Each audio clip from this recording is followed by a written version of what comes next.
fields have always been there, stretching far beyond the hills, beyond the reach of time. But the land here is not like other land. It breathes, it remembers, it hungers. Long ago, the first settlers found the soil unnaturally rich, the crops growing faster than they should.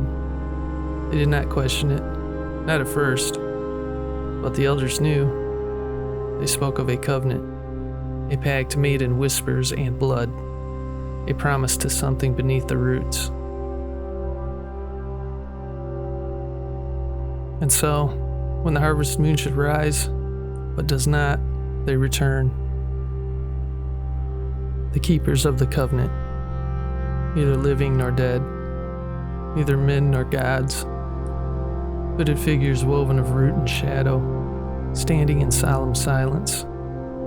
They do not speak, yet you feel their words curl on the back of your mind, a language not meant for human ears. They gather at the center of the field, where the earth pulses, like something beneath it is breathing.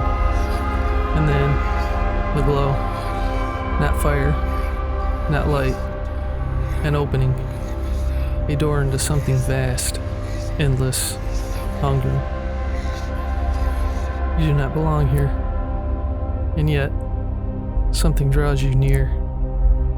The whispering grows louder, the figures turn, their hooded heads shifting toward you. No eyes, no faces, and yet, you feel their gaze, heavy, knowing you're always meant to be here.